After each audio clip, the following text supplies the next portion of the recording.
Can't rush to the point of starting an agency. You need a lot of experience, you need a lot of knowledge and wisdom in order to do that. You started as a graphic designer, your interest graphic design में आया था. So why did you chose branding specifically? You mentioned that branding is not just logo and packaging. Would you like to explain us what exactly is branding from your perspective and how do you perceive branding? Pretty interesting insight.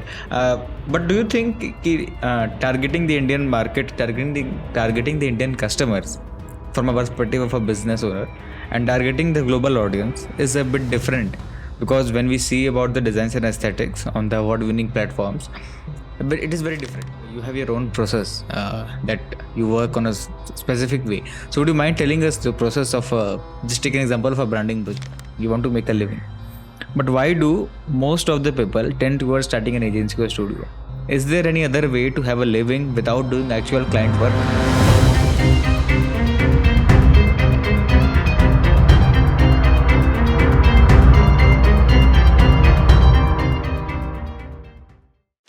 So hello guys, welcome to the third episode of the VYRus Show, a podcast about discussion on design, proud discussion on design. और आज हमारे साथ बहुत ही खास guest हैं.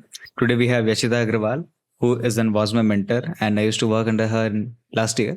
So she's a great person, she's a great designer and a businessman.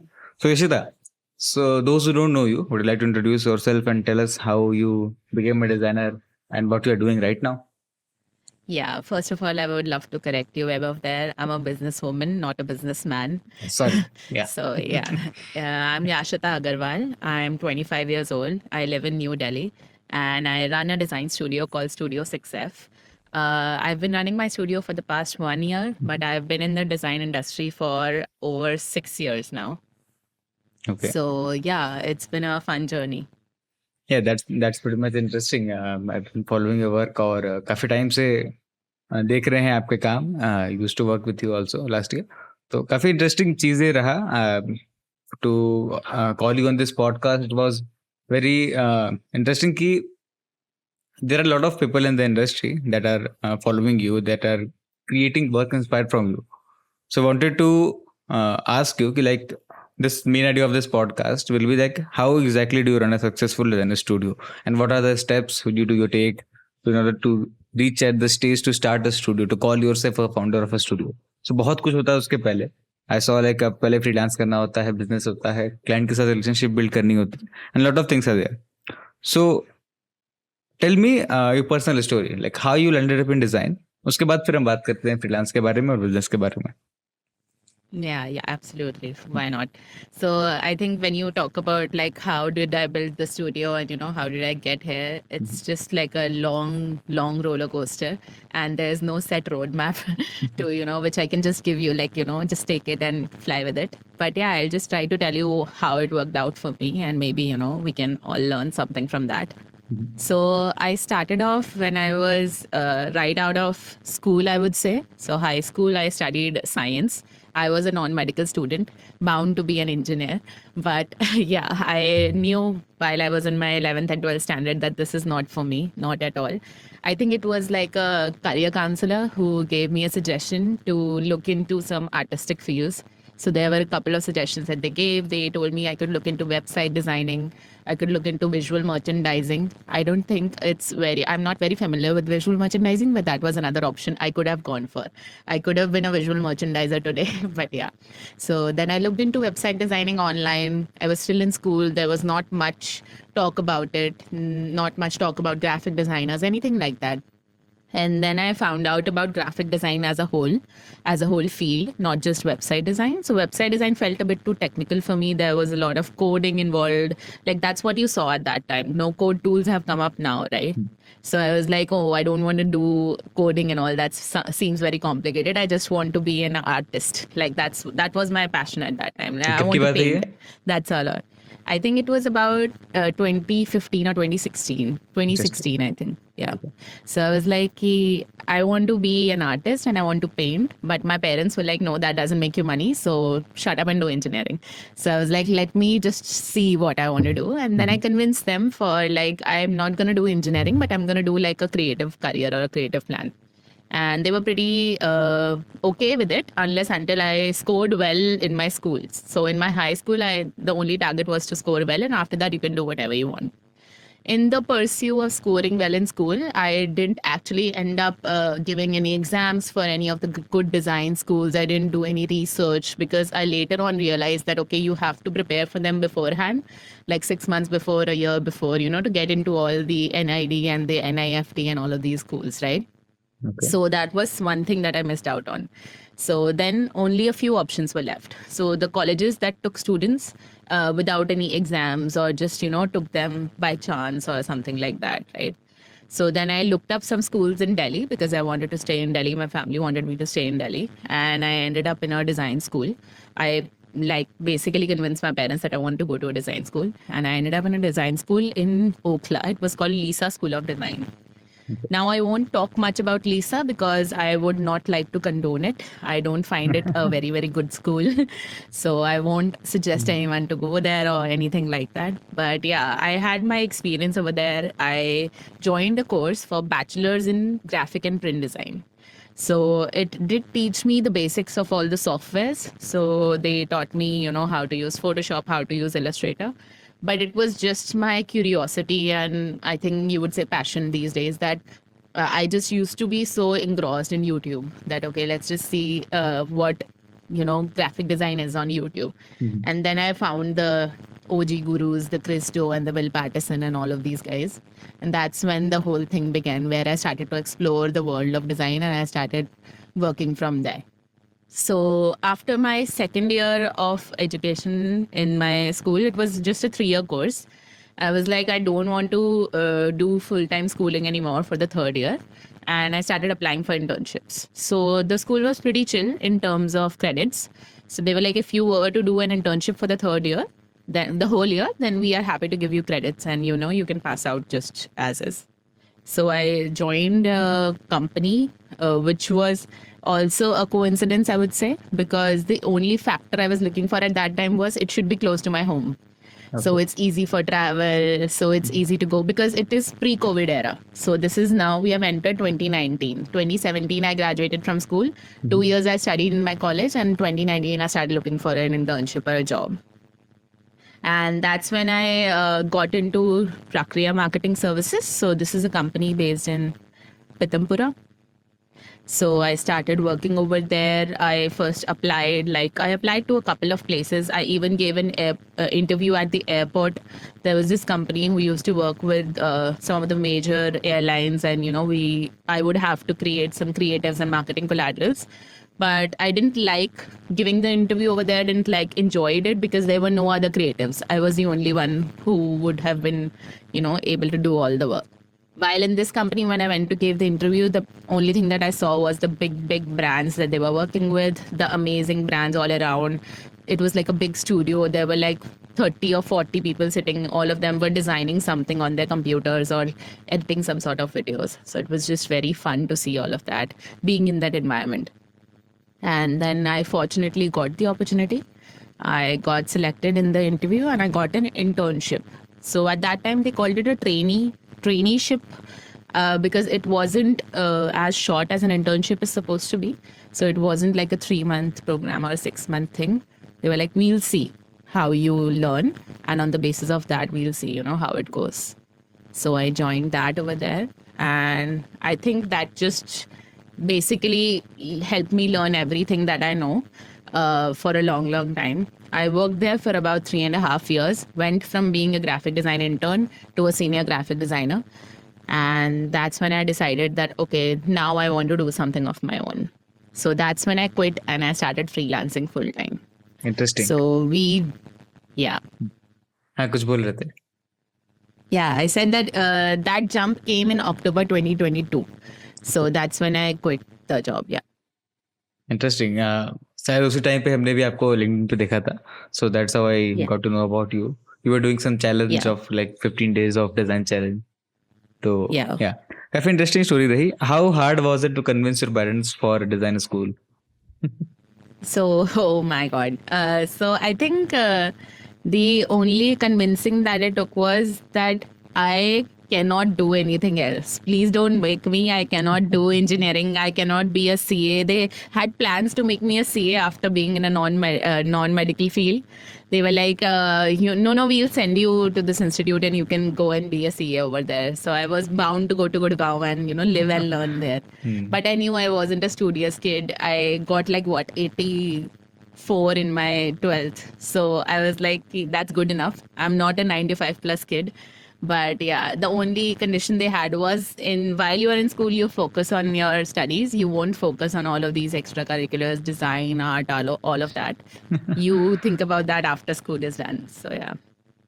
But वो भी आपने पहले ही start कर दिया. Not really. I think I actually really started getting my interest in design after school only. I just did my research that, okay, ये करना है. This is what I want to do. Yeah. Yeah, industry. So, कैसा जो आपने बताया कि 3 से 3.5 साल आपने काम किया, how important was that? You told it was the foundation, but how important was that in terms of building your business and making you a designer? How important was that? Yeah. So I think when you go from a studying environment or especially these days when everyone is just so coddled in their homes, right? Because everything is from home now. Even the education is from home. Even work is from home. Everything is from home. But in that era, it was no, you have to travel to 2 hours to college every day. And then, you come back and everything, metro travel up and down and all of that. It seemed exhausting. But I found a whole new level of exhausting when I started my job. So in the first day of the interview itself, I was told that, okay, I have to be there at 9:30.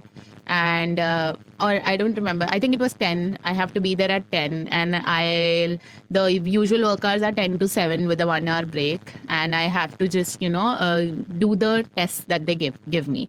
So even the test wasn't okay, we'll give you the test, you do it at home, and then, you bring it back to us in 2-3 days.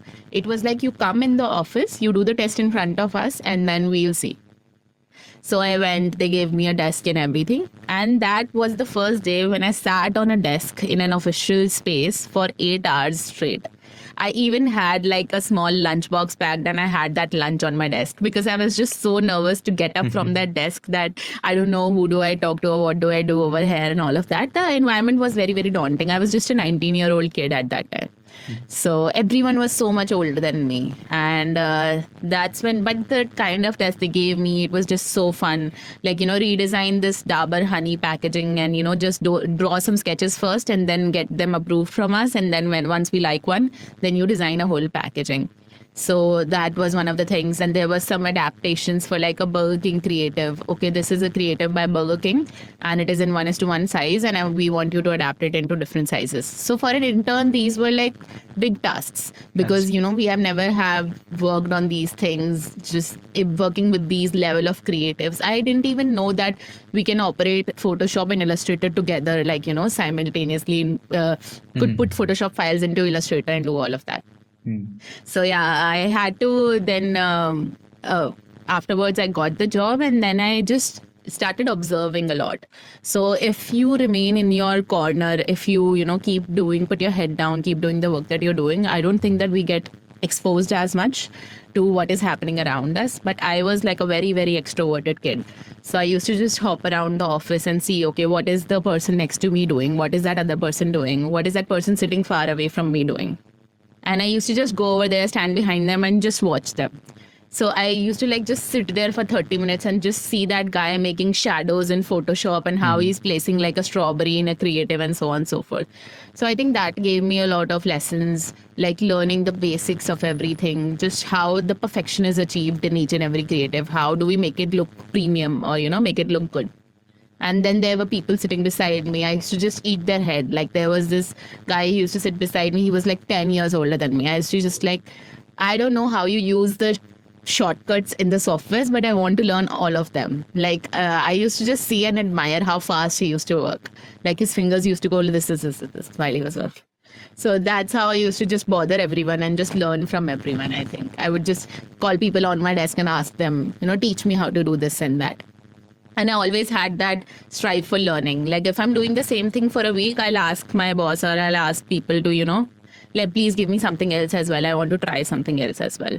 And that's when, I used to start doing new and newer things. And eventually I started getting promoted in the company itself, that, okay, now let's just give Yashita good package and design projects. Now let's just give Yashita really good creative projects or something like that. So I went away from doing adaptations and doing all of those stuff to actually doing the good solid work once I showed that I can do that good work. So yeah, I think just working with so many big brands, working on such really high pressure work where you have to work extra hours, you're staying in the office till 10 p.m.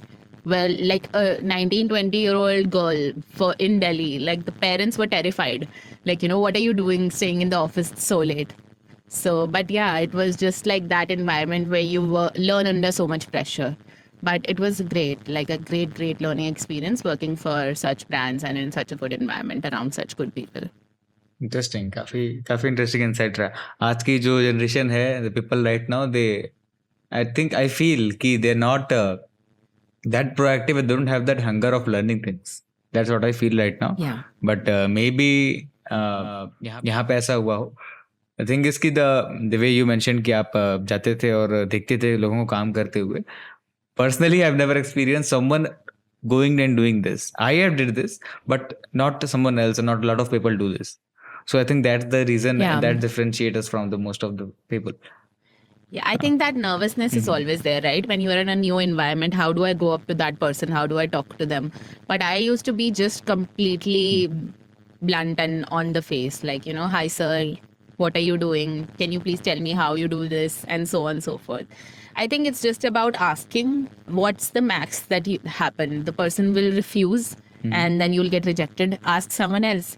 Like, that's the whole thing, right? Exactly. Because I have been tagged this in my office. All the seniors, everyone used to call me जब देखो कूदती रहती है इधर से उधर. Like, she's always hopping around from one place to another.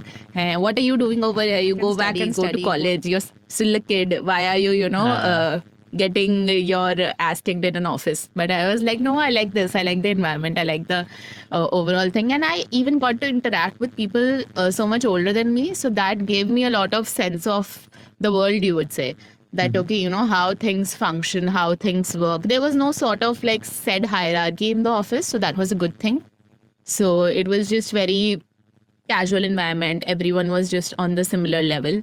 We did have some people on the upper level, of course, to manage everything. But overall, it was a very good environment as a whole. हाँ, ये सबसे important चीज़ I think you mention that correctly कि working with people who are older than you and who are much more experienced is very important. और job में सबसे ज़्यादा privilege मिलता है. If you are doing a freelance, if you are not doing a job, बहुत hard है, बहुत मुश्किल है मिलना है चीज़. And access to that great talent, the great experience of the industry, that's what I think is very important, the most important factor of doing a job. तो चलिए आगे बढ़ते हैं. What do you think life was as a employee, as a person who was doing a job, and then as a freelancer, and then as a business owner? Like transition आपने काफी interesting किया है. So how your life has changed, like personal life, business life, professional life, सारी चीजें कैसे change हुई? So I think when I was an employee, the life was set. So, you have a monotonous routine. You get up in the morning, you go to, that was my life. You get up in the morning, you go to the gym, you come back, you get ready for office, pack your lunch, you go to office.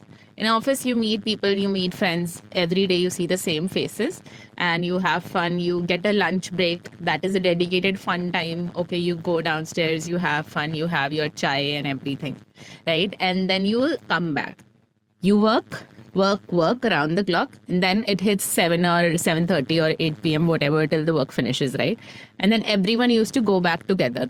So people used to hang out for an hour downstairs. Like, one friend has brought his skateboard, one friend is just chatting, someone else is doing something else, and everyone is just huddled downstairs for like an hour. And then everyone used to disperse and leave to their respective places. So the day ends over there. Like, you're getting home by 9 p.m, right? So what would you do after that? Especially being like I wasn't a person who used to go out late at night. So just that the day ends and then the next day begins. So there isn't much personal life, I would say. But at the same time, you form that personal bonds in the office space itself. So, okay, the colleagues that you form a bond with them. The people that you form a bond of friendship with them. So that was good enough for me. Then there was the weekends. So one of the most interesting things was I used to work Saturdays. This was a very different thing as compared to what is happening today. Like in these days, Saturdays are very less worked in, but I used to work all the Saturdays, only Sundays were off. So those days were supposed to be, okay, let's stay home with the family. It was like one Sunday in a month when I used to be like, okay, let's go out and meet some other friends, some old friends or someone else, right?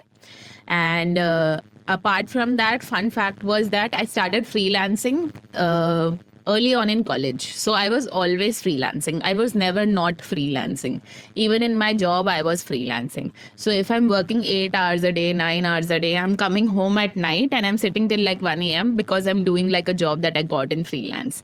Or like I'll get up at 5 a.m. or 6 a.m. and I'll do like a quick thing, work an hour or 2 hours before, leaving for work or leaving for gym or something. So that was another fun thing that I used to like to put that pressure on myself because it was fun. I used to get a different sort of a liberty while I was working, while I had a freelance gig on the side. The money liberty was very fun and everything, right? Then I transitioned from going from a full-time job, a good steady paying income. I am even like open to tell that I had like a 60,000 rupees salary when I left my job. And I went to smash zero. So when I left my job, I didn't have like a plan of action in mind that, okay, I have savings, I'll do this and this, and, this is how it's going to go. This is how I'll grow my freelance business. I had nothing. I was like, I'm done. I'm going to quit. I'm done with this. And then I just up and quit. Only thing that I had going was like, okay, I have a couple projects that are going on. So perhaps they'll keep going on for the next 2-3 months. But what ended up happening was that within the next month, I was free. I had zero work, zero potential money coming in, anything like that. The only privilege I would say I had was I lived at home. I didn't have any big financial responsibilities on my head. I didn't have to pay rent. I didn't have to pay for food or clothes or anything like that, right? So that is what I'm very, very grateful for. And then I quit in October 2022. And the biggest thing that you wouldn't realize was the body just got into a slump. Like there was no discipline, there was nothing like that, because I was a girl who went from going to college to have fun to directly going to a job, and now there was no one to tell me, okay, you have to wake up at this time, you have to start working at this time, this is how you'll try to acquire new work, this is how you'll do the business, and so on and so forth. And you end the workday at this time. There was no one to do that. So I am just napping throughout the day. I'm having 3-hour, 4-hour naps. I am just going out in the evening with my friends. I'm not doing anything. That happened for like a month. And then I was like, okay, this is not going to work. If I have quit my job, then I actually need to do something about it. So I think it took me like 2-3 months to figure some stuff out and just finish the ongoing projects and whatever small things that were going on.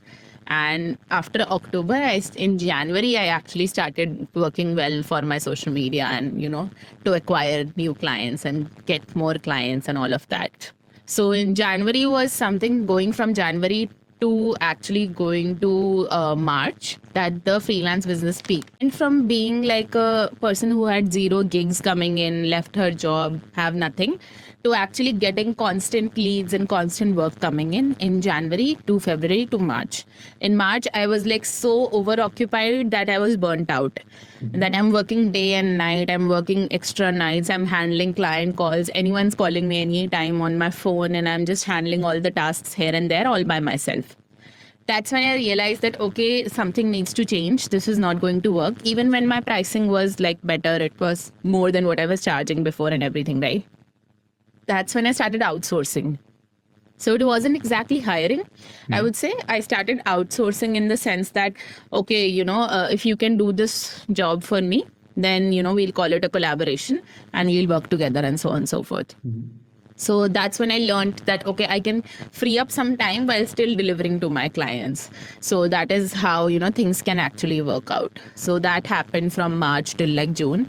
So at this time, I had started building my personal brand really well. I had started posting regularly on Instagram, on Behance, and so on and so forth.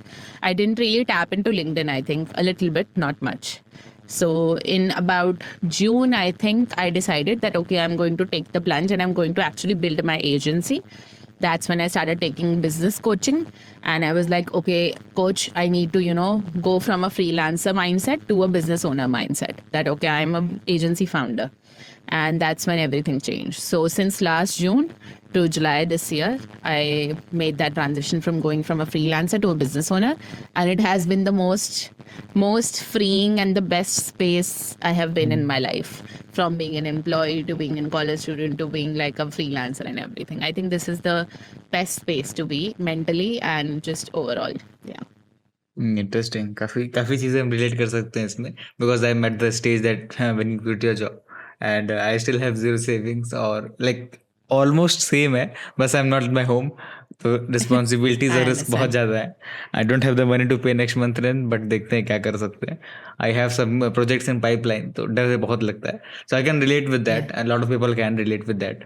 तो इसमें काफ़ी interesting चीज़ like I think I also worked with you in this time of period, or it was, I Yes. think, Yashita Design Studio before Studio 6F.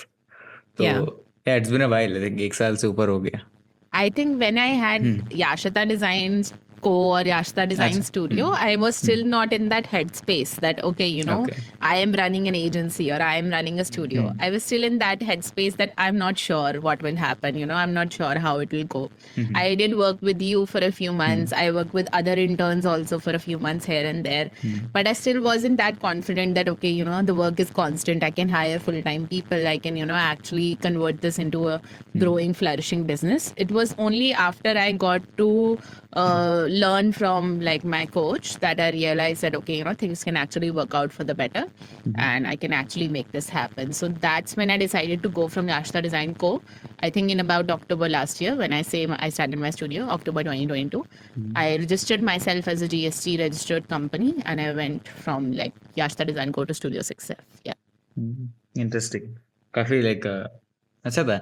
तो I think a lot of people will relate with the fact that you can't rush to the point of starting an agency. You need a lot of experience, you need a lot of knowledge and wisdom in order to do that. आजकल बहुत सा trend चल रहा है, like people need fast, everything जल्दी चाहिए. Even the designers, even the clients, even the students who are studying design, they want clients, and they just want clients. They're not doing anything to get clients. Yeah. So a lot of Yeah. things are going on. I think this story will make sure कि ऐसे कुछ नहीं मिलता है. It takes a lot of time. 4 साल 5 साल लगते हैं कहाँ अच्छी चीज़ों में. Good things take time. I'm not saying that, you need to put in this certain amount of time that, नहीं 5 साल तुम काम करो इंडस्ट्री में या तुम 3 साल काम करो इंडस्ट्री में या तुम 10 साल काम करो. I'm just saying just do it. Don't think about it that, this long I have to do it. Just do it till it's fun. Just do it till you are actually growing mentally and you're actually growing in your skills. And then only make the jump to the next step once you think that, okay, it's time. Trust your intuition, I would say, is the best thing that worked for me as well. Because these are kids these days who are like, I run an agency or I run a studio, but they don't know the S of studio. So they don't know the A of agency, right? So do you even know how you're going to get clients, how you're going to acquire new business, or how you're going to, actually fulfill the delivery of side of the work when you actually get that work, right? So there are a lot of things that come into function when all of these things happen. So you do need to have a bit of knowledge about it before actually diving into it. But yeah, that's there. Interesting. तो अच्छा, आपने mention किया agency and studio के बारे में. Would you mind explaining to our audience that what is the main difference between an agency and a studio? How would you differentiate So I that? personally, yeah. So I personally don't find a lot of difference, but I think there is like an industry myth or an industry norm that has been set that you are cooler if you are a studio, or you are, more chic or more Gen Z if you are a studio. But I just believe that studios tend to stay more boutique, so they tend to stay more small, more like a lifestyle business in which they're trying to stay from anywhere from 10 to 15 people in the team, and they're just going with that and running with that. So you take on a certain number of projects every month, you take on a certain bandwidth of work, and you're not looking to expand to 100 people or 200 people anytime soon, because then it becomes an agency. Same for like the services that they are providing. A studio would only provide some bespoke services that, okay, we do this and this, while an agency would be like, we do this and this. Okay, you can get, you can get anything from social media to website development to branding to, flyer बनवाना है वो भी बना देंगे हम, like that sort of a thing, right? While a studio would be more focused on one thing, that okay, we provide brand strategy and brand design, and that is what we, help you out with. So I think both the things, in my understanding, are good in their own places. The agency owner would have a mindset more of like a finance perspective, that okay, I want to grow and I want to make this a large business, while a studio would be more about the passion for design or the passion for the thing that you're actually doing. So that's why I call myself a studio, since I went from being a designer to actually being like a studio owner. All right, cool. So you told कि you started as a graphic designer, your interest graphic design में आया था. So why did you chose branding specifically? Like I think there is a industry norm कि graphic designer है तो branding करना है. But why? What was your story? Why did you choose graphic design branding specifically? कोई story? So yeah, I'll tell you. Yeah. So I think it was since college only. So in college, like I said, that the education wasn't that up to the mark as I would have expected. So it was more like, okay, we are watching YouTube videos, we are watching some fun videos by Chris Do, we are watching some fun videos by Zimri Mayfield. He used to make such fun content. And then there's like Will Patterson, and these guys are teaching us what is a logo, what is a logo design, what is a brand design. I think Chris Do was one of my biggest inspirations at that time. That's when I got into it, that I started offering freelance service as a logo designer. So I started saying that, okay, I'm a logo designer and I'm going to provide you logo design services. I used to do like very cheap, whatever, like services at that time. And that's when I started making a lot of logos. So logos was something that interested me. But then I got into my marketing job in my agency, and I got to work on some really, really cool brand packaging designs. So these were like from a specific industry. Like we were working on the FMCG products only. Some of the biggest brands, Nestle, ITC, Dabur, all of these brands, like we were working on the top of the top brands and their packaging designs. So when you combine both of these things together, a logo design and a packaging design, I think that makes like a brand design of sorts. That makes like branding for a brand. So these are the touch points that the consumer can actually see in their hand or something like that, right? And even when I was making these logos for my freelance clients, people used to be like, can you please give us the color codes for everything? Can you also tell us what kind of fonts we should use for our website? So that's when I explored, learned more about it. I think branding was something that I learned on my own, while packaging was something that I learned completely in my agency or in the company that I was working in. So that's where the interest started from, and I cultivated it on my own by learning more and more about it and applying it practically. So I would charge my freelance clients for just a logo, but I would provide them a full branding just because I wanted to see how branding looks or how it works. So I was always like under promising and over delivering sort of a person, that okay, you pay me this much, I'll give you logo design, but I used to give them like a whole brand guidelines of how you can use your logo. So I think that's where the interest came from. I think these days people don't actually understand what branding is. Even I wouldn't. I would say that I didn't know what it was at that time, because branding is a lot of things rather than just the visual side of things, right? But eventually, slowly, you learn. But it's not like you should just start calling yourself that, okay, I'm a brand designer or this is what I do, unless until you actually have some solid branding projects in your portfolio or some solid experience on working on some branding projects. Like a very important thing, I would say. You mentioned that branding is not just logo and packaging. Would you like to explain us what exactly is branding from your perspective, and how do you perceive brands? So I personally think that branding is just the way a brand expresses itself. So it can be in the form of the way the brand is doing its communication, the way the brand is positioning itself in the market, or the way the brand is visually presenting itself in the market. So it can be all of these things combined. When a person thinks of starting a new brand, they do need to have them a differentiator for themselves, that okay, this is what I do, this is what I offer. If it's a product, then this is what we offer, this is how it's different from 10 other products in the market. That also becomes a part of the branding. Then there's like, how do we communicate this? Are we going to be super friendly about it, or are we going to be super corporate about it? That is also part of the branding. Then you say that okay, this is the look and feel of my brand, this is the logo, this is the packaging, this is the colors we are going to use. That is also part of the branding. Then how we're going to take our photographs, how we're going to shoot the content for our socials. I think all of that becomes a part of the branding. So branding is a very, very vast sea in which there is like a lot of water, and we can pull buckets out of it and call this is also branding and that is also branding. It's just a very vast topic that anyone can explore. I started from the visual side of things, and now I would say that we offer everything from like strategy to the end of it. Yeah, like the strategy part is very important. A lot of designers and a lot of brands ignore that. But visuals, and I had this quote: "Design without a strategy is just decoration." So Yeah. it makes a lot of sense when you see from a designer's perspective to your old designs or to junior's design.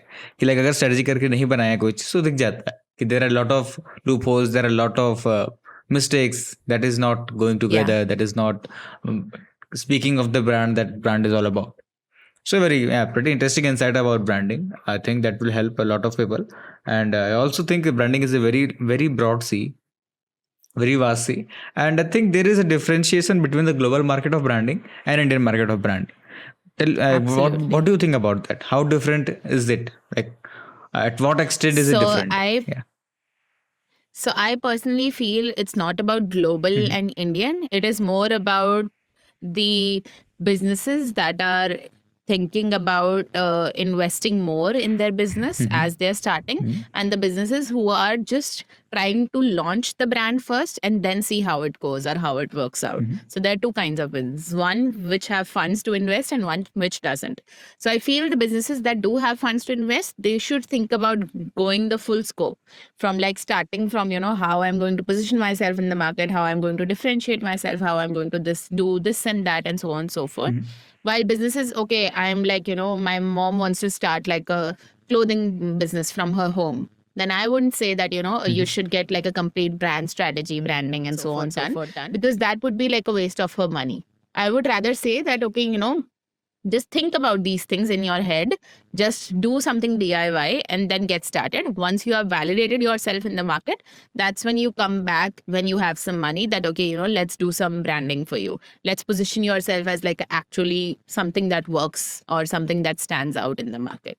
So I think all of those things are involved. I don't really believe in the fact that global market is something that has like a shit ton more money than the Indian market, but because there are like a ton of rich Indians living in India. You must have seen the Ambani wedding and all of those jazz happening. So yeah, that's my opinion. Yeah, even there are a couple of studio and agency was involved in the Ambani ki shadi. There was one I saw. There was one silver gift box which was designed by studio. I saw that, which was designed by Studio Modak. Gajesh, I think. Designer of it was food. A really beautiful illustration carved on silver books, I think. Yeah, like I saw it. I'm like, wow, designers are also involved with the Amani's wedding. I'm like, this is very interesting. Yeah. So yeah, pretty interesting insight. But do you think targeting the Indian market, targeting the Indian customers from a perspective of a business owner and targeting the global audience is a bit different? Because when we see about the designs and aesthetics on the award-winning platforms, it is very different. The packaging in India, the consumer products in India are different, and the same thing in US and in the global market, apart from India, are completely different. Those are more aesthetic. Those are more visually appealing and pleasing. But in India, those are very safe options, very basic and generic. Almost a lot of products will be similar to each other. So what do you think is that? Is it because of the customers, or is it because that we are not ready to explore a lot of things? Yeah. So I think it's definitely about the customers. So when you say that, okay, Indian products look alike or Indian products are not very risque in nature, they look very, simplistic. So I would say that it's because that's what suits the customers. So Indian products are being placed in the Indian markets. They are placed in the supermarket shelves, and Indian customers have to pick up that and buy that from there. So it's the lack of knowledge, I think, or the difference that creates the whole thing. So American audience or Western audience or people living in UK or Australia, they would be more exposed to all of those different, ideas or styles. They would be more open to, checking these things out. While Indians are more believing in like a trust factor of a brand. They're more like, okay, something is 20 years old, some brand is 20 years old. Okay, I'll trust that brand more. If it looks the same like it looked 20 years ago, I would buy that. That is more of a trust factor rather than trusting a new thing. So I think it's about the trust factor. It's about the knowledge. It's about a lot of different factors, but it's at the end of it, it's about catering the audience you are creating it for. So if you're creating it for an Indian audience, you have to play it safe somehow, but it totally depends on the kind of audience you're looking for. But because India is also like a large population, so there are all kinds of people living within India. So yeah, definitely. Yeah, interesting. The thing, I think, I can resonate with the fact that customers are very important. And one thing that we're talking about brands, what do you think makes a particular brand, like whether be it Indian brand, whether be it global market brand, just for a business or for a brand, what does it makes to, what does it takes to make it successful? Like कोई ऐसा बहुत important चीज है क्या in terms of branding or I anything? think there are a lot of factors involved, but the biggest one would be your positioning in the market, Okay. your product itself, how good the product is, and the last thing would be the branding. So, how good you have the visuals of the product. Because I think when it comes to actual product based brands, then packaging is something that sells. Because packaging is something that would change everything. Like you would see brands like Oatly in the international market. You would see brands like Yoga Bar in the Indian market or Whole Truth in the Indian market. These brands completely changed the game just because of the way they were positioned, just because of how good the product was or how good the branding is. So yeah, I think these three things actually play a really, really important role. So it is safe to say that the loyalty is also an important part. In India, Absolutely. specifically, like people are more loyal to a particular brand that they will not change their toothpaste for like 10 years of their life. So I अगर think that was like something that used to happen a lot, but these days Indians are more open. Like, the generation that is coming up, or even our parents, or even us, like in this generation exactly, are people who are more open to looking or purchasing from new brands or seeing new brands that are out there just to see what's better. I think after the COVID wave, especially, like people are always looking for better products than what they were using before. I can agree with that. And अच्छा brand के बारे में बात कर रहे हैं, and I also see that you are a big fan of Taylor Swift. So what would you like to say about Taylor Swift and branding? Because we know how great it was, and I also like, I'm not a big fan, but I have listened to her song, so it is great. And I also saw that Instagram new feature and a lot of things were going on. Would you like to say something about the personal brand or the utilization of branding as an individual? I personally think she's an icon. Like, she is like a businesswoman who has just cracked the music industry as a whole. I think she started off from somewhere which was a very small place, and where she is right now is only because of her talent and the brand that she has built. So I think a lot of different factors are involved. There are multiple reasons why people love her, and it's the love of the people that has brought her this far, right? So there's the music itself. Okay, the songs are amazing, the lyrics are amazing, everything's great. She makes it so much relatable for her audience. Like each and every song would be something that every teenage girl can relate to, or even like a 25-year-old or even 35-year-old woman can relate to, right? So I think that's one of the biggest things. And the next thing is the kind-hearted nature that she has. So she does like so many good things for the world. She does like so many donations. She does like so many charities, and like just as a whole, as a brand, I think she has built herself to become a person that is more loved But where there's love, there's always hate. So there's, of course, like a lot of hate, of course. But when we see as a consensus, then we would say that where she is right now is because of her whole personal being and how she has built herself up. So it's the professionalism, it's the perfectionism, it's everything basically there, right? So the concerts or the shows would be up to the mark. There wouldn't be like even a tiny thing up and down. Nothing would be spontaneous. Everything would be planned in like a perfect manner or a perfect fashion. Everything is utilized for the business. Like, the woman had the mind to make her show into a movie just so people can experience that in theaters where she is not coming herself, or where people can't actually purchase or afford to purchase her tickets. So that is how she reached like a billion more people in the whole world by just making a movie out of what she was already doing, right? So utilizing all of those instincts and having that much knowledge, I think that's what she's cracked overall. So यहाँ पे बहुत सारी चीजें आ जाती हैं, just like कि caring for the audience and being loyal to your audience and actually being accessible to a lot of people. So I think Exactly. yeah, Taylor Swift, like guys, this is an example of great branding, great personal branding also. So yeah, pretty interesting. Like I was very inspired by the overall fact that Instagram added a particular UI feature for the show Eras tour. So it was When you are this big, I think you can make anyone do anything. but that You was have to control a certain level of power in the world. Yeah. She is the one going in countries and changing the economies. So Instagram is nothing in front of that. So yeah, for sure. Interesting. There's like every day a new story going on. Like there's this, I read this morning only, like I'm a Swiftie, a full on fan. So I saw on my That's feed right. this morning, there was this glitch happening. So there's this rumor of a new album coming out, and it's like a remake of her old album. And there's a glitch in Instagram where people are seeing posts from 2017 on their feed today.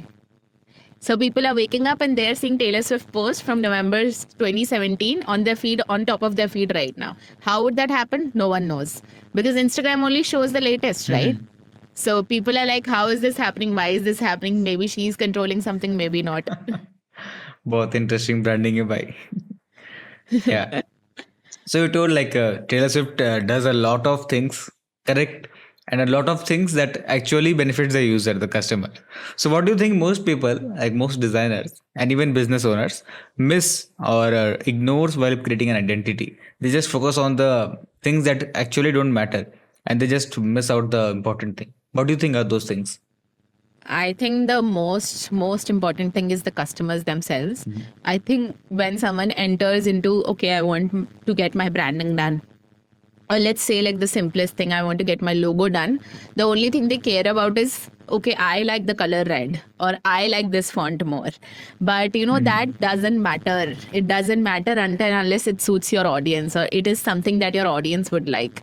I understand that your brand is your baby. I understand that you are putting your blood and sweat and money into it, but at the end of the day, you're building it for the audience, so they purchase or they buy from you, right? So you have to build it keeping the audience in mind. There has to be some really good or research done in the market. What is the something that suits the audience? What is the audience like? There has to be user testing done properly. That's when a really good branding can be executed in a really good manner. Or we need to have a good idea about the audience and who we are trying to target as a whole. Yeah, I think understanding the customers is a very interesting part. I think but the thing is, कि, like I recently heard a podcast from founder of Chayos. They also mentioned that it doesn't matter how good your product is; it matters which particular segment of the customers you are targeting. So that is also an important thing. If you don't understand who your target audience is, you are not going to do anything. हरा पसंद है तो क्या करे, अगर customers को नीला पसंद है तो. Exactly. So, yeah. This reminds me of this new brand that has just come out a while back. Hoko ice cream. So I the know. branding was done by Thought Over Design, and it was like a stunning work. They did a really good job. And I think we were just discussing it with our clients the other day. We were just doing some research so Hoko was a competitor, like not a direct competitor, but like a brand we wanted to consider. and the power that that brand holds, because the founder is the same one who made Have Have More, more, right? yeah. So the power that they hold, where they're doing like distribution, offline distribution channels, they have like amazing channels, but they made a brand for like the mass audience. So the brand is so cheap, right? So the branding is done in that manner that it appeals to everyone. If you go in a like small town and you're just roaming around, you'll see all the shops have these bright magenta pink freezers, because that is the Hoko branding. So even as soon as you enter the shop, you'll see the freezer, you'll be like, okay, these guys have ice cream, let's buy the ice cream, it'll be Hoko ice cream. So they have just placed themselves really well in that market. So that is a very different thing that I saw, that okay, they are catering to their user who they want to target. They want to target the people who can afford even the smallest amount of ice cream. They have 5 rupees ice creams as well, right? So that was a very, very smart thing, I think, that they did.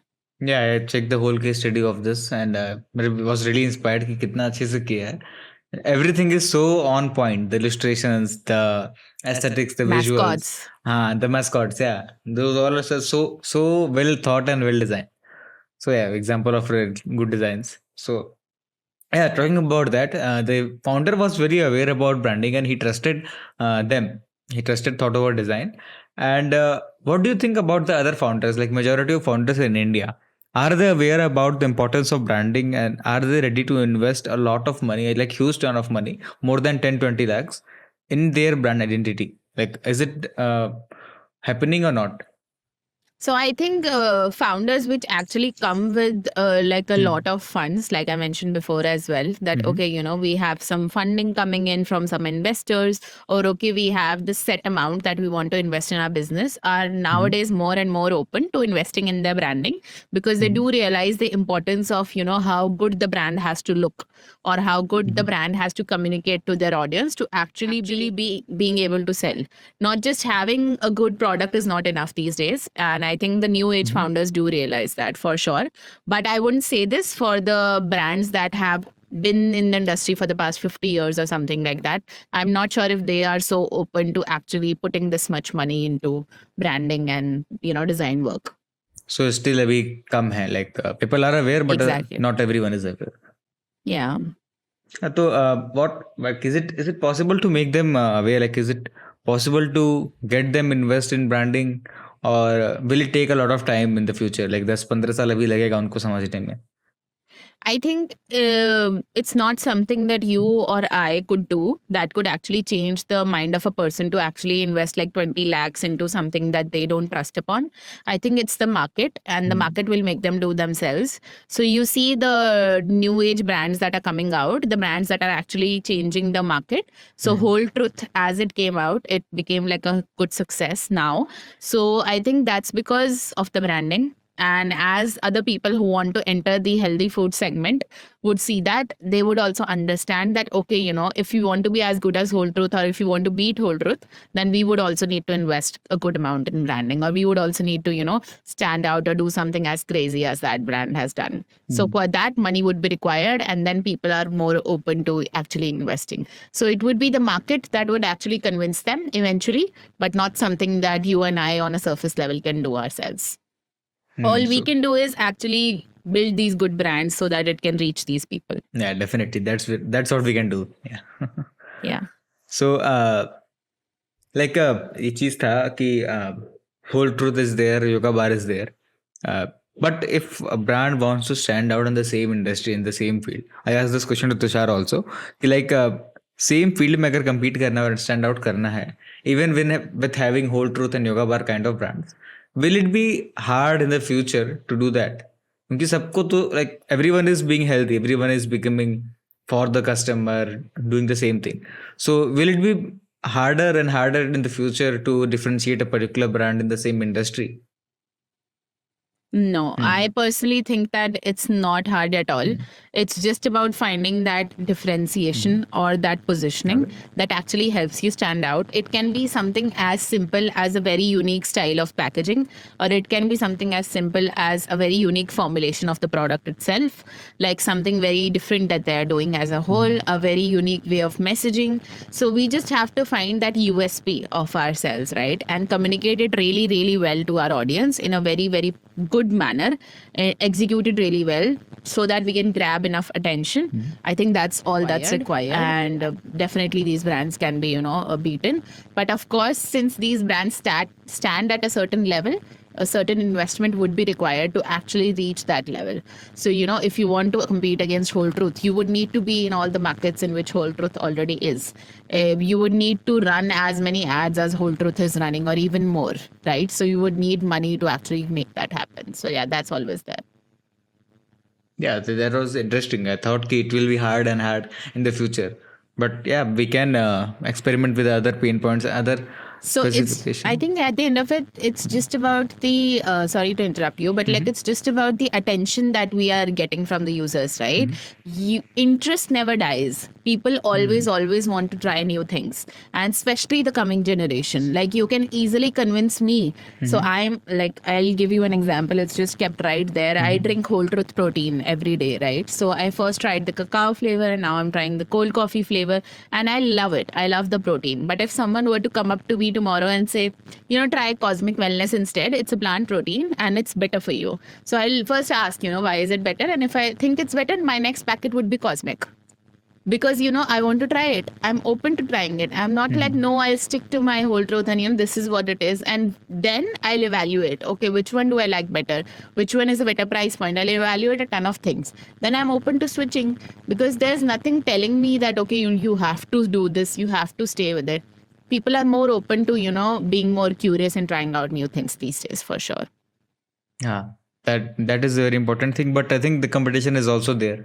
Competition तो बढ़ता ही जा Absolutely. रहा है in terms of branding and even the brand designers. Everything is on the rise. So, what do you think about brand experience? अभी हम लोगों ने बात किया था पैकेजिंग के बारे में. So packaging is one kind of brand experience. But what do you generally think about the overall experience that a brand can provide, other than packaging and more than packaging?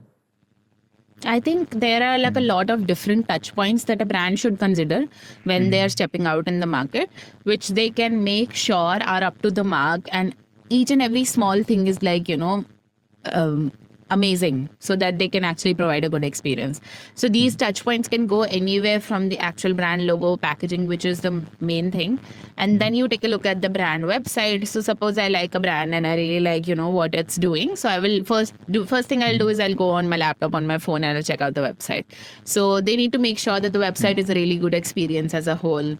Then there's the brand social media. They need to make sure that the social media is a really good experience as a whole. Like a person should want to follow a brand because it's very fun. So like I follow Zomato because it's a good brand, right?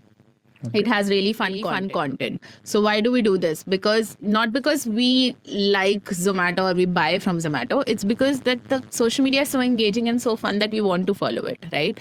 And then there is the offline experience that they can work on, which could be like the pop-ups that they're doing or the stores that they are presenting themselves in. They can be some really good creatives, or like the pop-ups that they're doing in the stores. So a lot of different touch points that they can work on. These can even go to like advertising that they're doing, or like proper campaigns that are happening on different festivals. So each and everything can be tied together in like a single string. And if everything is very cohesive and the experience is good throughout, then that just gives the consumer different dial backs that, okay, this brand is a good brand. Interesting. So like packaging की design is one of those experience. इसके अलावा बहुत सारे experiences हैं, including their offline store and social media and all those stuff. Absolutely.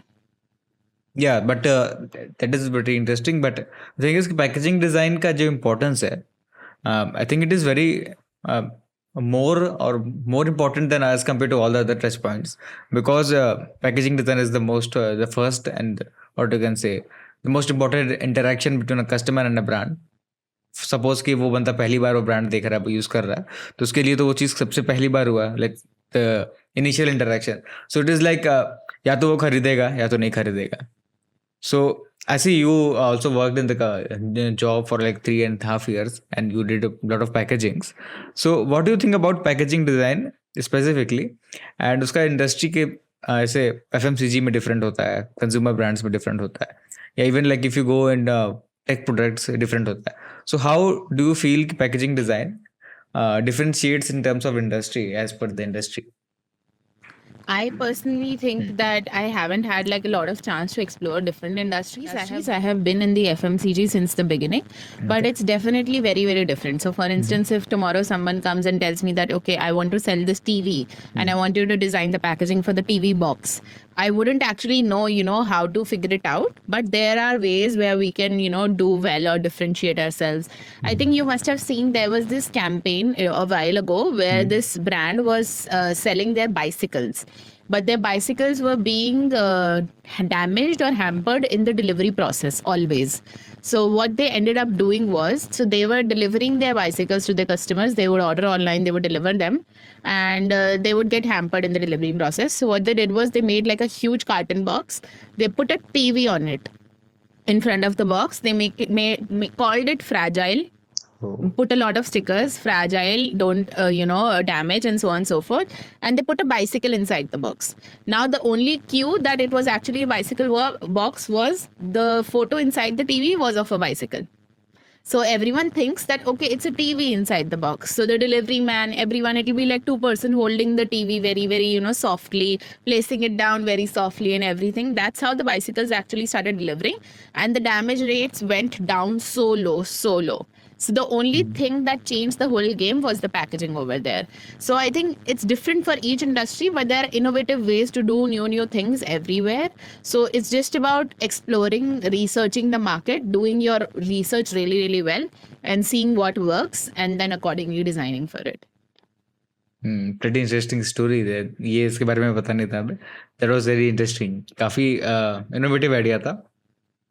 So talking about packaging, जो अपने local brands हैं, like I saw this really interesting packaging by Studio Big Fat, सबको का. So सबको coffee की, हाँ. So I went to the store. It was very interesting packaging overall. So जो aesthetics है उसका, वो gives kind of an Indian traditional vibe.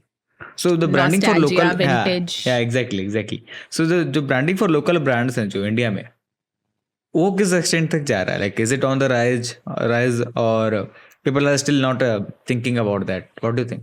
I think they are doing really, really well, especially some of the small new brands that are coming out that you would see, like you mentioned, Subco Coffee, or you would see, I saw this. So I've worked on a lot of bakery brands. So like I've done a lot of brandings for small bakeries and homegrown bakeries. So there's this brand called 27 in Mumbai. And the branding is just so beautiful. So it's just very small touch points that they're using, or if you just scroll through their social media, it's just like really cool logo written in a really cool font in like a curved manner, 27. And then they're like, the whole branding is just blue and white. The usage of colors, the cohesiveness, everything is just very beautiful. The experience overall is amazing. So these things you would see in these small brands where they just have like one store or two stores, but they're doing really, really well. So I think that's coming of age brands are doing really, really well. But it's just about how much importance they give to their branding, yeah, for sure. Yeah, that I think I've been seeing a lot of brands, but बहुत गिने-चुने brands हैं जो इस चीज़ को अच्छे से execute कर पा रहे हैं. Yeah, for sure. So talking about, like, we have talked a lot about branding. Anything that you would like to say, like, who are the person apart from Christo and all that you look up to when you are learning about branding and when you are doing a branding, when you was learning about branding and all? So कोई ऐसा बंदा है जिसका, So I think when I have to like choose one person, it is very difficult because it has been like a ton of different resources I've come across, and the best way I have learned is by actually doing things myself. So practicality has been my best teacher. So actually putting things to use and actually getting to work on these projects where I'm offering someone logo design, but I'm actually doing like a complete branding for them. That has been actually game changer for me. But there have been some good YouTube channels or some good people that I have learned from here and there. One would be like Christo for sure. Then there's Will Patterson. There's this very niche agency that I don't talk about. It's like a very, very thing that I gatekeep all the time, but it's called Do Good Work. I have talked about it with a few close friends and someone. So they show their processes, their branding, their packaging design processes on their YouTube channel. They post very few videos. So the agency is called farm.design, and their YouTube channel is called Do Good Work. So you would see their whole process of how they're actually doing. It's like a boutique studio as well, right? People are collaborating. They're creating these really niche brands and really beautiful brands together. I absolutely love to learn from them. Whenever I am like I'm stuck somewhere, I'll just go back and watch the same video over and over again. There are like 4-5 videos. I'll just watch them over and over again. Then there is Blind. So the future is always there, right? Christo is there. But the way the Blind actually does their whole branding process, they have a whole series of that made, right? They have a whole case study of the beer brand that they Hamilton made. Brewery. Then there is Kayla. So Kayla is just recently came out. I think it's an app, and they have their own YouTube channel as well, where they're teaching really, really well on how to actually execute good brand designs and good packaging designs. So yeah, I think these are a few that I have learned from over the past. But the best thing would be just to have fun with it. So like I used to recreate all the Zimri Mayfield videos and the logos that he used to do. It was like one of my favorite pastimes. Whenever he posted a new video, he's redesigning something. Like he used to redesign his follower logos, right? So I used to pick up that logo. I used to be like, okay, I'll also try it. What we can do with it. So these are a few things that can actually give you like good experience, and then try to get good feedback as well. Try to be like a part of good communities where you can get decent feedback on your work as well. Be open to getting feedback. Try not to get demotivated if people don't like the stuff that you made. Yeah, constructive feedback. बहुत लोग offense ले लेते हैं कि अरे कैसे बोल दिया, खराब है. Absolutely. It's just about what you perceive as सब कुछ दिल पे ले जाने वाली बातें नहीं होती हैं. It's just about what you actually perceive. You're not the work you do. Yeah, that is a separate thing. Yeah. Exactly. So guys, a lot of interesting resources. I will pin them down in the description. Please make sure to check that out. काफी interesting चीज था. I heard about farm design. मैंने उनका कुछ video देखा था.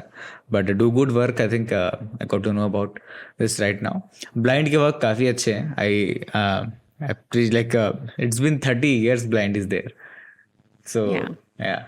तो हम लोगों ने बहुत सी बात की ब्रांडिंग के बारे में. We talked a lot about branding and stuff and packaging and all. So let's talk about your studio. Like how is your studio going on? Like tell us about a brief about the studio.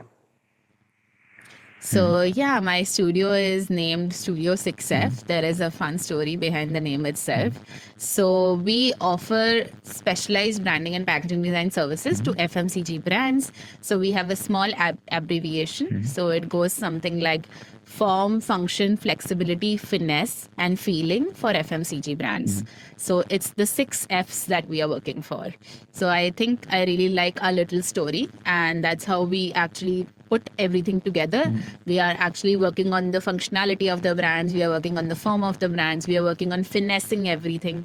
We are working on, all of those things together. So that's how we bring things together. We are a completely remote studio. I am based here in New Delhi, while my team is remote. One of my colleagues is from Mumbai, another one is from Bangladesh, another one is from Pakistan, and all of us collaborate together in a really, really chill manner. So yeah, that's there. We work with some really, really interesting brands. Some of the current projects that are going on would be a Millets brand that is coming out in the market. Millets is a really up and coming industry, so we're working on their complete branding. Then there's a beverage brand that's like a better for you beverage, so healthy beverage brand that's coming out, right? Zero sugar, no sugar brand. So we're doing their brand identity and packaging. Then there's like a condiments brand. So someone that's making like a gochujang sauce or some fun sauces. So we're working on them as well. Then there's like a makeup brand that we are working for their packaging design. So there's a bakery as well. So just some really fun and interesting different projects going on. Apart from like our FMCG interests, we also dabble into some of the different industries from time to time. So it's not like we are not open to taking other projects. It's just about if that interests us enough. So we are also working on a really cool innerwear brand. So, the brands that have actually cracked the market like Skims and Calvin Klein and all of that, right? So we're trying to build something really unique here in India. Then there's a cafe that we recently finished branding for, the Loam that just launched in Pune. That was one of our really, really interesting projects that we finished. I love the logo. So yeah. So yeah, these are just some fun things that we are doing right now. We are a team of 6 right now, and yeah, growing as we go. Yeah, I think things are going pretty good. All the best. काम काफी अच्छे लग रहे हैं. I really enjoy the work that we're putting out there. So, uh, one thing like tell us the most the biggest shift in your life that you experienced after starting the studio. So I think the biggest shift in my life was when I went from actually designing by my own hand to actually handling my work to my designers and only handling the creative direction side of things. So in the last few months, I have had the experience of actually having my whole day free while all of my client work is actually going on itself, and while my designers are also having fun doing it. So I always like to take feedback, if you're actually liking it, if you're enjoying the process, or if, this is interesting enough or not. And I actually like to mold things around accordingly. So the designers enjoy creating different concepts. I enjoy suggesting them ideas or giving them feedback on it. And then we together collaborate and improve upon it. But the best thing that I have done for myself that has brought a major shift in my life is going from designing myself to actually just handling the creative direction side of things, focusing more on the business side of things as a whole. Yeah, so I think that is a very big change. Like, are you enjoying the thing? Because as a designer, होता है कि नहीं हमें बनाना है. I want to create things. I absolutely get it. I think it depends from person to person for sure. It was a very major change, leaving that control from your hand, where okay, I'm not doing it myself, someone else is doing, I don't like what they're doing, like that sort of a thing, right? But you just need that one or two good experiences where what someone else made is something you would have never thought of, or is something that is amazing, or something that you love, right? So that's when makes that switch or that click happens, that okay, there are people better than me out there, or there are people that can actually do something spectacular, and if I add my knowledge to it, then it can become even better. So together we can work together to make it even cooler. So that's when the shift happened, that okay, there are designers that are out there that are much better than me, there are illustrators that are out there that have great ideas than me, so why not take their help and then grow together and make these brands better. So I think that was what made the major shift. Yeah, काफी interesting part आपने ये बताया कि if someone else is creating something really good, so how do you figure that out? How do you tell us more about hiring and managing the team, like hiring the correct people? I think it's just about having a very, very keen eye, and I don't know if this is a good thing to say publicly on our podcast, but I just go by the vibe. I just go by the vibe. So I am not actually sitting down and evaluating, if this is actually going to work out or not. It's just about taking that risk. So like if 150 people or 200 people have filled out my hiring form for a designer, I liked only 2 portfolios among that. And among those 2 portfolios, I knew which one I liked better. So I hopped on a call with the designer. I told them, I asked them to explain more about their portfolio. I got to know a bit more about them. Within 20 minutes, they were hired because I just like the vibe. So I just hope that it works out, and it's working out till now. So yeah, that's just how we do over here. But yeah, it's about having a keen eye for design. You should know what actually works. So when you look at a portfolio, first thing that I visualize is this the kind of work that I want to do for my clients? Is this the kind of work that would suit my clients? So there should already be some projects that I actually really, really admire, or something particular about it. So there are sometimes, okay, there are no projects, but the way the execution is done or the way the presentation is made is really good. So there's a good potential there, right? So that's when I can bring them in under my wing and I can teach them to get to that level. Or there's already like good projects over there, and then we just need to hone their skills a little bit and, mold them up to our process and our work, and it can work out. So yeah, that's always there. So people do different ways of hiring, where they're putting out a form, the 200 people fill out, 5 people they give them a test, they come back with the test, and they choose a person on the basis of that. I've tried both the things, both of them have been good. Do it without the test, with the test. It's just about how much time you have on your hands and how soon you want to hire the person. So yeah, vibe is the most important thing, I would say. Yeah, पता चल जाता है कि काम कैसे होगा कैसे नहीं होगा.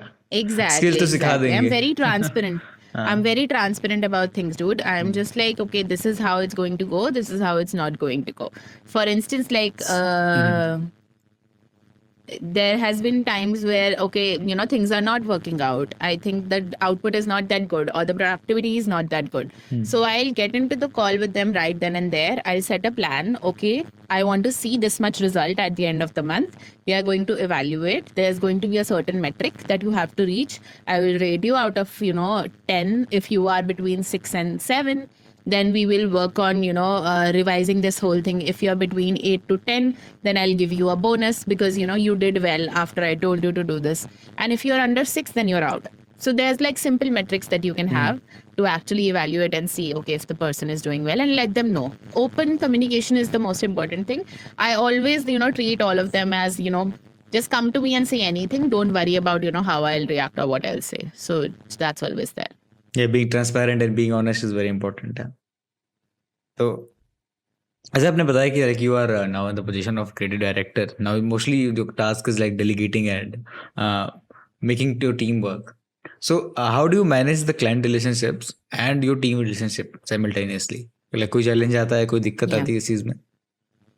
So I think it's just about building some really good processes that I have learned from other people I have worked with in the past. I've worked with Confetti Design Studio. I've learned a lot from them. I've worked with like other people, other freelancers and so on and so forth, right? What is that person doing? How are they handling it? That's how I created some of my own processes. So there's way that, okay, we are doing all client communication now on Slack. All the team is communicating only on Slack. So people are not texting each other on WhatsApp at the middle of the night or, saying something that, okay, we need this. There needs to be nice and fine boundaries. So, outside of working hours, nobody is disturbed. So the team is happy. Right. Then we have these small things like, okay, team can directly communicate with clients. I have no problem with it. So there are channels in which the team has been added, the person working on the design, the clients have been added.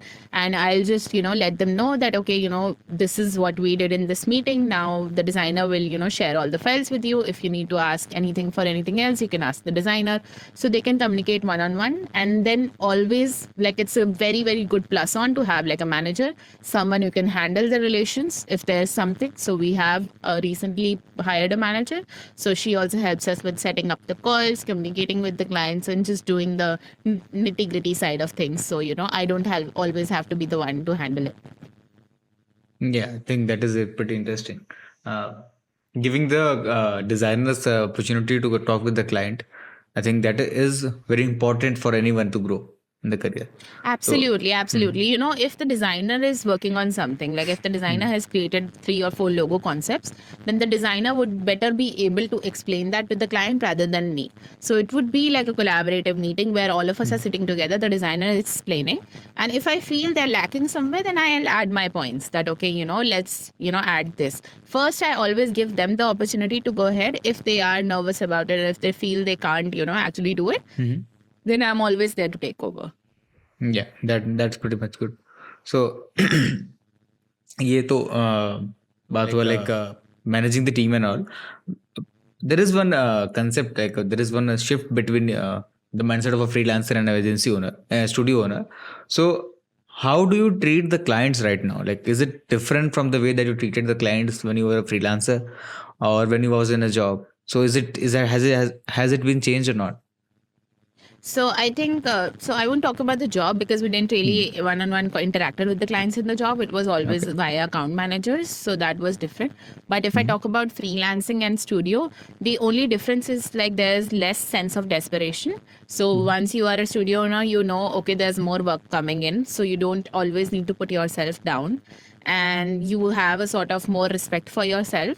So I'm always like, placing myself at the same level as the clients are, and then talking to them one-on-one. Okay, what's the issue? How can we deal with this? What is the solution here?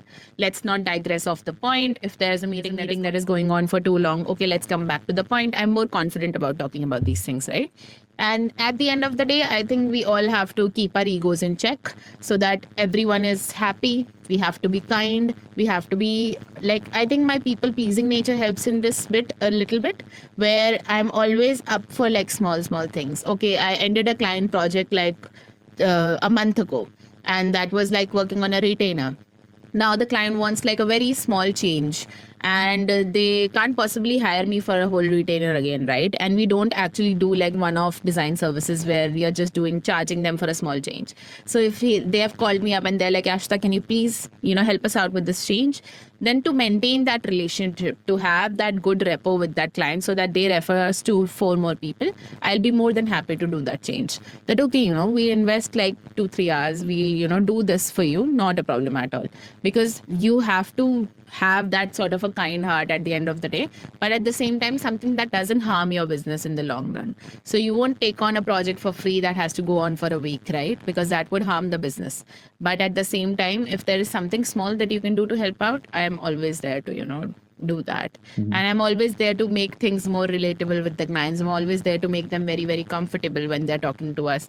If they're more comfortable in Hindi, I'll talk to them in Hindi. If they're more comfortable with English, we'll talk in English. So whatever, there's, and I always show off my personality as a whole. I'm a bubbly and joyful person. So the clients would know that on calls. I'll be always laughing. I'll be, making them more and more comfortable and enjoy the whole process, just like we enjoy it as a whole. So yeah, that's that.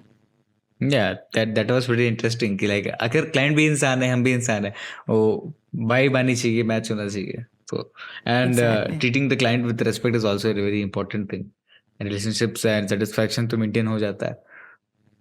So talking about clients, do you choose who you want to work with and do you have the leverage over clients right now? Yeah, so I think right now I would say I do, because the touch with the work is going really well. We have some good inbound leads coming in from my personal brand via Instagram, via LinkedIn, via Behance. So people just book a call with me and we get on a call, and then I try to understand more about their brand and what actually do they require.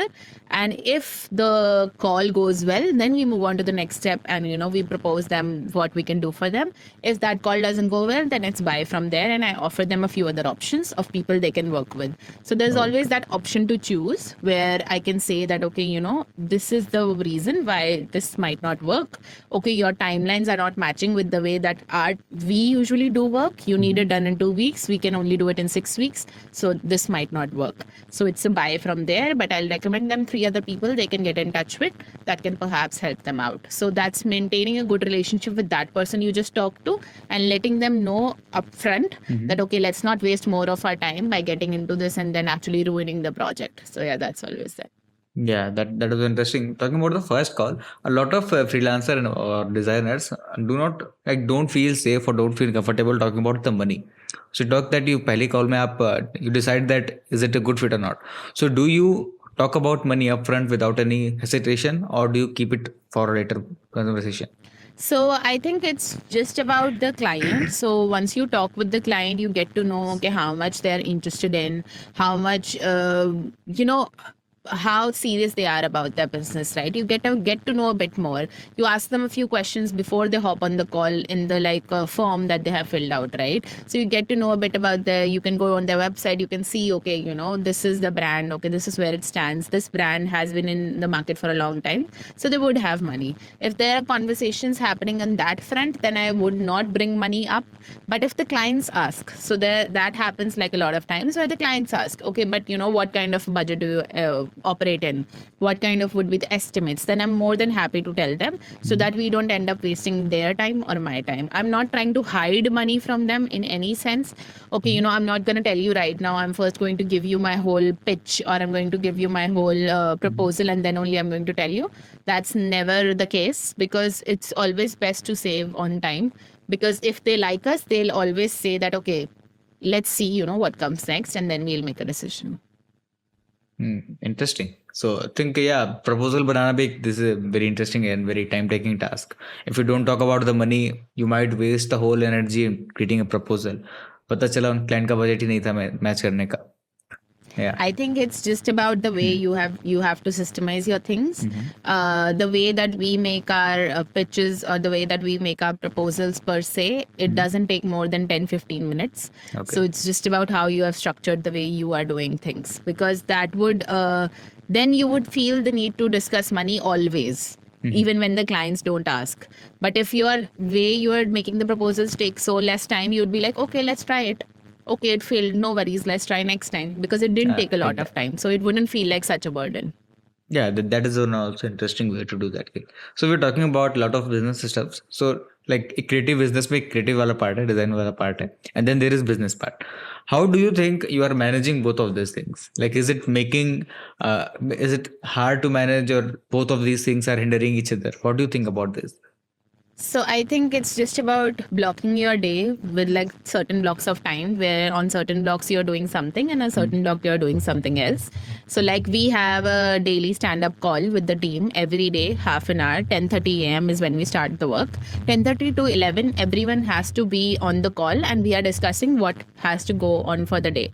That's when the major feedback giving work is happening. So that's when I'm doing the most creative side of things. That okay, this is what we did yesterday. Yashita, please have a look and let's see how we can proceed. So that's when I give feedback to each and every one of my designers and everyone in the team. We discuss together and that's when they go from there and do things on their own. After that, it's usually very less in which I have to get involved. Sometimes I have to hop in a call in the middle of the day or something, but it's not usually a lot. It just happens with like feedbacks in Figma and so on and so forth, right? Apart from that, my day is mine. Now the day I have to plan, okay, how can I grow my business? What are different things that I need to focus on? Okay, I need to put out these particular case studies. I need to align it with my designers. This is the structure that we'll follow, so on and so forth. And on the other hand, okay, I have to do these many calls with these many people who are lined up. Calls are booked throughout the day, right? So things just happen simultaneously. You just have to build some systems around these certain things. One would be your delivery side of things, which would be the way that we are giving our clients what we promise them. Okay, we are delivering the services. One would be the admin side of things, in which we are handling the invoices, the nitty-gritty side of things, the processes and everything, right? One would be the business development side of things, where we are focusing on how do we bring the new clients in. One would be the managing of all of these things together. So these three pillars under the management. One would be the visionary side of things. We are focusing on what happens 6 months from now, what happens from a year from now, what is the big plan, big picture. Interesting. So yeah, I think that is a very important part. But अच्छा, अभी हम लोग बात कर रहे थे strategy के बारे में. We are talking about design with strategies. So what do you think about strategic designs versus aesthetic designs? Both exist. पता है, लाइक विजुअल प्लीजिंग डिजाइंस बिना स्ट्रेटजी के नहीं हो सकती हैं, but there are project, there are clients who want to focus on the aesthetic part, but there are client who want to focus on the strategy part. So which one do you enjoy doing the most, or how do you tackle this kind of situation?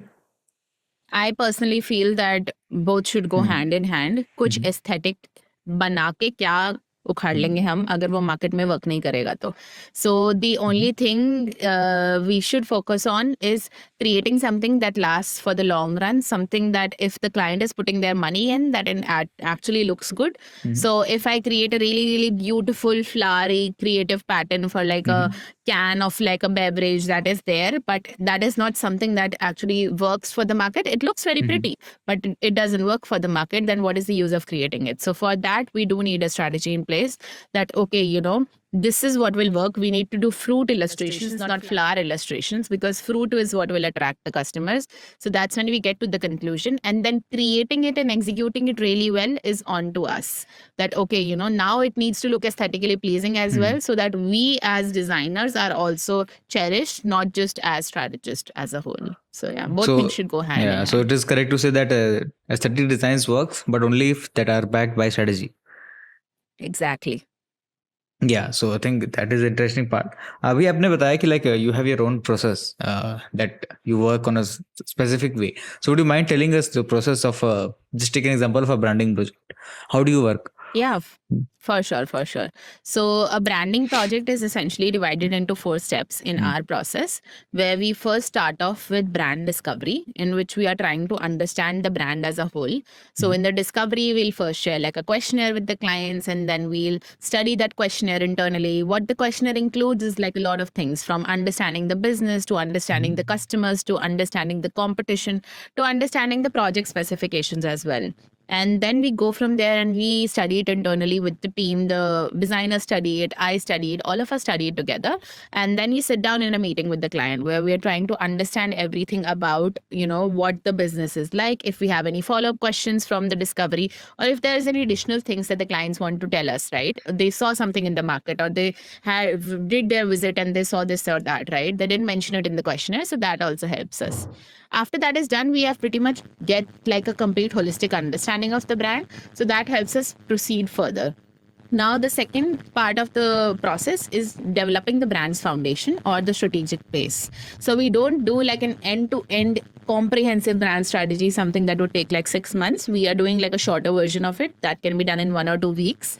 So in that, we usually start off by doing some really good competitive research in which we are analyzing the logo design, the social media, the overall branding look and feel, the packaging, the website, the photography, all of those things of different competitors. So we have set ways of doing it by checking online of what all of these different touch points look like, then marking down our notes for each of these different touch points, and then going from there. So then we discuss this with the clients that, okay, this is what we saw in the market, this is the scene of the market right now, this is what your different competitors look like, this is what working, this is what's not working, this website design is sucks, but this packaging is working really well. So we discuss all of that with the our clients, and that actually opens up their minds so much. I have always received like positive feedback after the competitive discussion, because the clients get to know a lot more about the design side of things in the market, because they might have just been focusing on the other aspects and not on the design aspects, right? Then we go from there and we start by developing the brand personality. So the personality is done in the form of some strategy workshops in which we understand more about, how friendly is the brand, how corporate is the brand, or how expensive is the brand, or how bold is the brand, so on and so forth. And we then figure out the brand's archetype.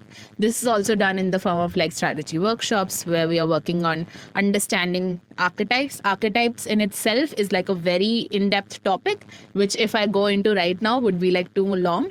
But yeah, there are like 12 industry standard archetypes. What I usually tell my clients is that, how there's horoscopes for humans, we say that person is such a Sagittarius, that person is such a Libra. In the same way, there's archetypes for brands. So we can say that brand is such a lover brand, or that brand is such a hero brand, so on and so forth. So then we figure out the archetype. That tells us a lot about the personality. And then we proceed further and we start working on the brand story, the brand language, the voice and tone, and so on and so forth. Then the fun part starts, where we start with the visuals of the brand, the third step in the process, the visual identity, where we start by developing some mood boards based on different archetypes. When one of the mood board direction is finalized, we start by sketching out some logos, creating some really good logo approaches, logo ideas, and then we go from there. Once one logo design is finalized, we build the whole branding system around it. The complete logo system is built, the logo brand color palette is built, the typography is built, any brand patterns, graphics, elements, all of those things are built, icon systems, whatever is required. And then we curate it all together in a brand guidelines document and we deliver to the clients. So that was like a short version of what we do in the whole process. Yeah, that is very extensive, but still, that was pretty detailed. Thanks for that. I think that is a pretty basic thing that everyone should follow. Like without research, without analyzing the market and the understanding the industry, you cannot design a logo. You should not design a logo. So, out of curiosity, we're talking about clients also. So, ever fired a client? And if yes, why? So I have had a couple of bad experiences. I think in one of them, it was just when the client was taking a bit to advantage of me. I was working as a freelancer and it was a very big client that I worked with, and they were just being very disrespectful and just not appreciating my time. When I told them that I won't be able to work any further because I was just not liking the way the work was going, the response that I got was, but how will I get it done then? So I recommended them some other designers, and then they're coming back to me saying that, oh, those designers are charging too much. But so what do? I'm not going to, provide you the same services for the low charge and so on and so forth. So yeah, I just ended up breaking over there. But apart from that, it has been pretty chill all around. It's just about, how we maintain these relationships and keep it going in the long run. Yeah, maintaining client relationships are very important. Okay, that was pretty interesting insight. I thought choosing who you want to work with and having the leverage of over clients, not having the clients the leverage of, having you the leverage of working with whoever you want is very important thing and a privilege that not every business owner or designer is getting right now. I think it's about both the things going hand in hand. It's not about one person being over the other person. It's just about both the people being at the same level. So same level of respect needs to be there, same level of decency needs to be there, same level of kindness needs to be there. Then only things can, function really well. If that person sees you as their employee, or if you see that person as someone who doesn't know anything, then the relationship will go off in any matter. So even if I see that, okay, इस client को तो कुछ नहीं पता, इनको तो कुछ नहीं पता, I'll just do things myself. Then also the relationship will go off. So it needs to be, both of them needs to be at the same level. There needs to be a certain kind of understanding for sure. Yeah, that is the thing. Like if sometimes the client start exploiting us, they start getting the work done of 2x the quotation. So they're like doing a lot of things that were not discussed, not being respectful and all those stuff. So that's why like the whole thing, the whole company becomes toxic and things go south. So that's why, yeah. Okay, like that was a pretty interesting insight about client and the studio. One important insight I would like to ask you that how do you manage making decisions that are very important? Or suppose you make a wrong decision in your business, in your studio. How do you manage that? How do you fix that? So I think the best learning is what you get from your failures. So whenever I make a wrong decision and I fail, I just take it as a lesson that, okay, next time we're not doing this. Okay, I worked with the freelancer and the relationship went south or something didn't work out. Okay, next time we're not working with the freelancer like this. Or, this is the thing that went south. This is what went wrong. So we're not going to do this next time. I think just learning from the things that you fail at is what helps you, go better or grow better in the long run. But overall, if you have to make any major decisions, just look at everything practically rather than looking at it from heart. Just look at it from the perspective of like finance, fulfillment, and all of these different factors. If that makes sense, then go ahead and make the decision accordingly. Interesting. So I think सबको पता है failure से सीखना होता है, but a lot of people takes to the heart, the failures to the heart and like the stop, just like अरे नहीं हो रहा है हमसे, अब नहीं कर पाएंगे अब. So that is very important. Yeah, it's just about keep getting back up and trying again and again. That's the most important factor, I feel. Acha, one more important question that like this is my personal question also, that as a designer, as a creative person, you want to have a living, you want to make a living, but why do most of the people tend towards starting an agency or studio? Is there any other way to have a living without doing actual client work or not? What are your perspective on this? You are saying that you don't want to design, or No, what? no. I am a designer. Suppose I am a designer. I am actually. But for example, I want to have a sustainable living. Like I want to make money from my designs and all. But I don't want to rely on client works. I don't want to start an agency or a studio. So what would be the options that I can choose from? Because agency. So I would say that you can always go for the other route. So if you feel you are a designer, you can go for the teaching route where you can teach others. That could be a sustainable way to make income, where you are selling books or courses or anything like that, in which more predictability is there. As much ads you will run is as much courses you would sell or anything like that, right? And once you make a name for yourself, you can always grow from there.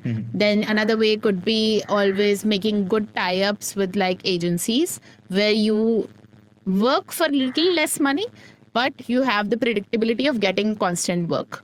So here you have like, if you make tie-ups with like 3 good agencies and they're giving you constant projects, you do one project for them. Okay, I'll do it for you for cheaper. If you like this experience, then you can give me projects every month or something like that. That could be a good way to make predictable income. Then you can always go for like creating design templates or, pre-made packages and stuff like that for people to buy, other designers to buy and stuff like that. You can go into typography creation, font creation. There's like a ton of different things that you can explore. There's this YouTuber called Oliver. I'm not sure how it's spelled. VYRus Visuals or something. but that guy sells really, really good templates for like video editors and stuff like that. And he has made like a really decent living out of it. So he is a tech sort of a person, really good content, stunning content. And that is someone you could take like good inspiration from. Yeah, interesting. I like personally, I was exploring about this licensing part, the art licensing part, like creating something and giving and letting others do that, use that, and you are getting some royalty and fees. So that's why my question, like why most of the people, most of the designers are switching, like going towards agency or studio. Is it the safest option or is it the most common option? What do you think about that? I think it's just about the lack of risk over there. So it's more about, okay, I'll work hard, I'll bring in clients and I'll deliver to them. While if you are going for like a teaching route or if you're going for like a creating templates route, there's like a lot of risk involved. You're working like 6 months, you're grinding, and if it doesn't sell, then what? So it's just like starting a product business, right? If you are making like products and then those products don't sell in the market, then what? So that time gets wasted. While what you see around yourself, something that 10 other people are doing, that seems more easier. That okay, वो कर रहा है तो मैं भी कर लूँगा, उसमें क्या है? That sort of a thing is always there. So yeah. Yeah, that I think I was thinking about the same thing, that agency and studio is the safest route as compared to other options, because those have more risk. Even though agency and studio is also having risk, कभी client नहीं Absolutely. आए, there is a Everything dry has knee. yeah. Everything has their own risk, but it's just about जो आसपास ज़्यादा हो रहा है, people find that more appealing. That okay, that is more doable. Yeah, For sure. that thing. Okay, okay. So sorry, but can we wrap this up थोड़ा जल्दी अब? Sure, I was just about to end this. Yeah. Okay, perfect. आखिरी का 10 minute था. Sure. So we talked a lot about design agency, studio, business, clients, and all. So, moving toward the last section of this podcast, let's talk about something that we can help and we can do. We can suggest to the upcoming generation of the designers and the designers who are doing things but are struggling with the craft. So, I will be asking few questions, very simple ones. You just tell me what do you think and how they can improve. Sure. Sure. So, let's start from the basic thing. What if someone wants to? What if someone is a graphic designer and wants to get into branding?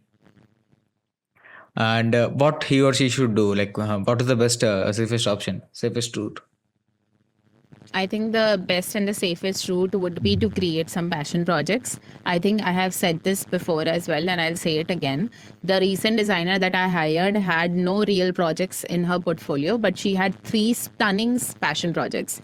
Those were the ones that attracted me to her.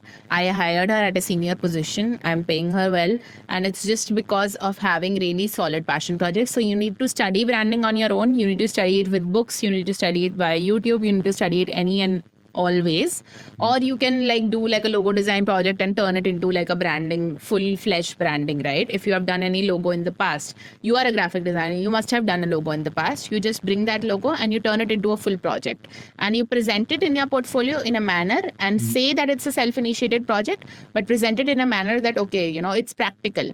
Don't do something that is like okay, there is a very stupid, something that cannot be practical or real. Make it real. Make it for like a restaurant. Make it for like a beverage brand. Make it for like a snacks brand. Something that actually runs in the market or the kind of work that you want to do. If you want to work in tech, then make it for a tech brand. So on and so forth. Yeah. So the work that you would like to do has to be in your portfolio. Make passion projects. Exactly. Passion projects, guys. Passion projects. कितनी बार बोल चुके हैं. Yeah. So moving ahead. If you saw, you told you have seen like around 200 portfolios when you are ahead. Out of those, only 2 are selected. So what do you think is missing in the current designers of the industry? I think there are like a ton of different things if I start talking about portfolios, but some of the top things would just be the good design sense. Like I think people have said that, oh, I have 5 years experience, I have 10 years experience, but I can't see any good designs in your portfolio. So what the hell do I do with your experience? And then the way the work has been presented, it needs to be palatable. It needs to be aesthetic. It needs to be something that, I want to look at. If I open a project and I want to look at it for 2 seconds and I close it, then what is the use of making that project? So it needs to be pleasing on the eyes so that I scroll through the whole thing. I need to see the process. I need to see how you actually came to the conclusion of designing that thing from scratch. I need to see what happened from the beginning till the end. So I think that is a few things that we can focus on. Also, tell me a bit about the story of the brand or whatever you are working on. Tell me a bit about the background of it. So all of those things need to be there in the portfolio. There need to be a sort of a cohesiveness. So if you're applying for like a branding job, there needs to be 3 or 4 branding projects. I think among 200, I think 150 portfolios didn't have any branding projects at all. So why do I hire you as a brand designer? You're showing me social media work. So it needs to be relevant, the thing that you're applying for. Yeah, I think I can relate with that also. There was a time I was hiring or looking for a website designer, and I am getting portfolios of logo designers. I'm like, guys, just read the description and the job role. Na? Yeah. So yeah, I think people have to understand these things. It will come with time. थोड़ा time लगेगा अभी. Acha, talking about a project, suppose there is a designer who's working on a identity project for a brand, and suppose the brand is not performing well.